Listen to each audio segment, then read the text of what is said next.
안녕하십니까, 프라이메드입니다. 이번에는 청독 고2 1학기 기말고사 문제를 분석하도록 하겠습니다. 청독 고2는 난이도 높이는 방법 중에서 시험 범위가 그렇게 많지는 않았습니다. 시간이 부족하거나 그러지도 않았고, 내용은 이제 8페이지로 좀 많았는데 객관식이 많기 때문에 서술형이 그렇게 많지가 않았기 때문에 시간이 부족하거나 했을 것 같고, 새로운 지문을 추가하거나 그런 것도 거의 없었습니다. 난이도가 그렇게 높았다고 할 수는 없고요. 그래서 어법이라든지 단어 변형은 기본적으로 이제 다른 학교에서도 다 하시는 거기 때문에 이런 거 위주로 난이도를 높이셨습니다. 그래서 서술형은 문장을 암기해서 쓰는 것보다는 이렇게 요약문 완성식으로 해서 서술형을 변형시켰고, 그래서 거기서 라이팅을 해서 어법에 맞게, 그리고 선생님의 의도에 맞게 쓰는 유형의 패턴이 예전부터 계속 쭉 나왔고요.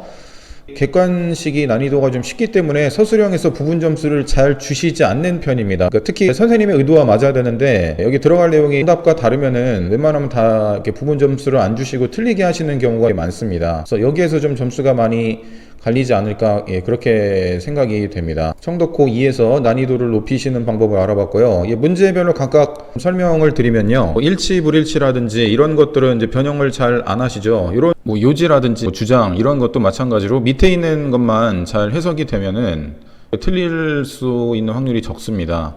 그래서 어법 같은 경우도 거의 변형을 하지 않으셨고, 빈칸에서 단어를 변형하신다든지 살짝 변형을 하셨는데 단어 변형 수준이라고 생각하시면 됩니다. 그래서 문장 자체를 변형하거나 그러지 않으셨고요. 12번도 원래는 이제 이런 문장이 들어가야 되는데 비슷한 뜻의 다른 걸로 변형을 하셨죠. 그렇게 하시고, 그 다음에 이런 거 같은 경우는 좀 이제 꼼수죠, 꼼수. 보통은 이제 적절한 것으로 문제를 내시는데 적절하지 않은 것으로 해서 학생들이 헷갈리게 함정을 파놓으신 거죠.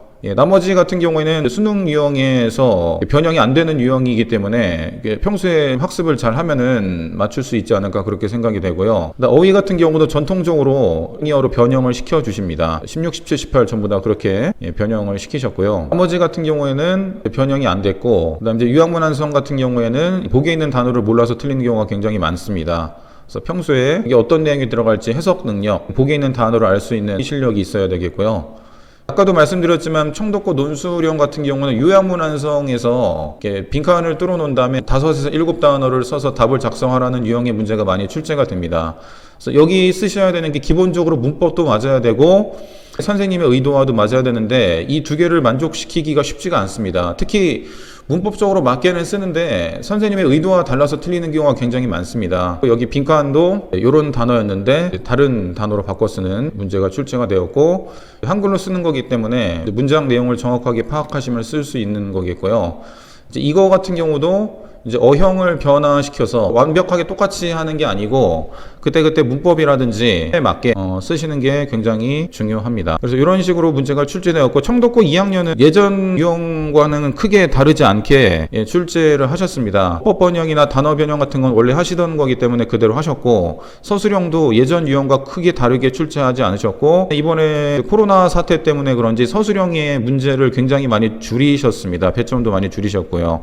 그래서 수능 형식으로 열심히 공부한 학생들에는 좋은 결과가 나오지 않았을까, 그렇게 생각이 됩니다. 이상 프라이메디 학원이었습니다.